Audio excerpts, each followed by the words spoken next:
Révérend Père, Monsieur le Consul Général, Mesdames, Messieurs, j'avais prévu aujourd'hui de venir visiter cet événement culturel que Florence organise, qui est le quartier du livre. Comme tu le disais, Florence, tout à l'heure, réhabiliter l'écrit. Et c'est vrai que quand Florence m'a dit qu'une exposition exceptionnelle était organisée sur la ville de Mossoul, j'ai eu très envie de répondre à son invitation et de venir partager avec vous cette inauguration. J'ai eu la chance, le privilège, Monsieur le Consul Général, vous en souvenez, de passer une semaine au mois d'avril entre Erbil et Duhok. C'est-à-dire en fait tout près de Mossoul, puisque Erbil c'est cette capitale du Kurdistan qui aujourd'hui accueille un très grand nombre de réfugiés de Mossoul. Duhok c'est une ville un peu plus loin,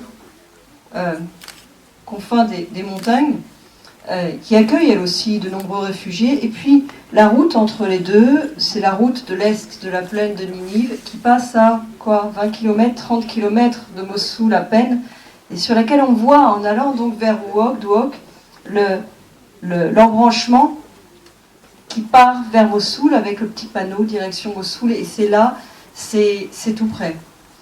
Je voudrais simplement ici apporter un témoignage de ce que j'ai vu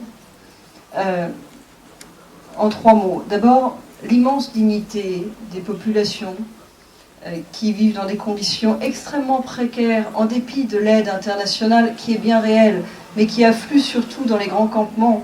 Et puis, ce sont des situations qui s'installent. Des familles sont là depuis 6 mois, depuis 1 an. Elles changent de campement parce que ces campements, parfois, sont des campements temporaires. J'ai vu moi-même un campement qui était installé c'était un genre de squat, dans un ancien centre commercial à Erbil, se faire déménager dans des conditions qui n'étaient pas idéales, avec des familles parfois avec 4 enfants, 5 enfants, tout ça dans des grands camions. Et pour certains, ils en étaient déjà à leur 3e site. Donc je peux témoigner d'abord de la très grande précarité, une précarité à travers le temps, une précarité qui dure de ces familles qui ont de nombreux enfants, avec évidemment pas ou peu, ou en tout cas pas toujours de système scolaire, et certainement le besoin pour nous d'être très vigilants, très mobilisés pour que l'aide soit plus présente et qu'elle se poursuive dans la durée. La deuxième chose dont je voudrais témoigner, c'est ce sentiment très fort d'une immense proximité. En fait, je suis revenue en me disant que ce front, là-bas, parce que c'est la guerre, ce front était le nôtre. C'est pas forcément évident, spontanément. C'est quand même un pays très différent. On parle des chrétiens d'Orient qui nous sont plus proches, mais j'ai aussi vu des camps de yézidis, par exemple, qui sont des populations qu'on ressent assez différentes, très particulières.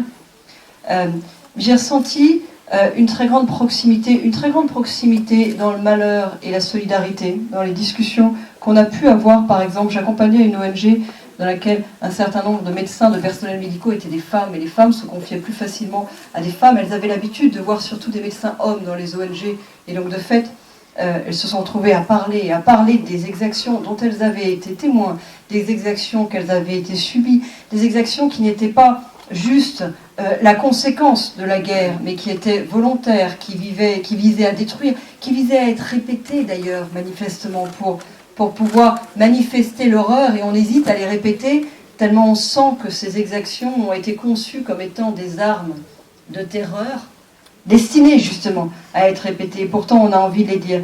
Donc ce sentiment de très grande proximité avec ces personnes, et puis en même temps, je le dis, l'idée que ce front est le nôtre, parce que, et j'en finis par là, j'ai été confrontée à un traducteur qui était lui-même quelqu'un qui avait travaillé à l'Institut français, qui parlait donc un français absolument parfait, qui reconnaissait les accents, qui était à Mossoul quand les djihadistes sont arrivés, et qui m'a dit, il y en avait qui parlaient avec l'accent de Toulouse, il y en avait qui parlaient avec l'accent de Barbès.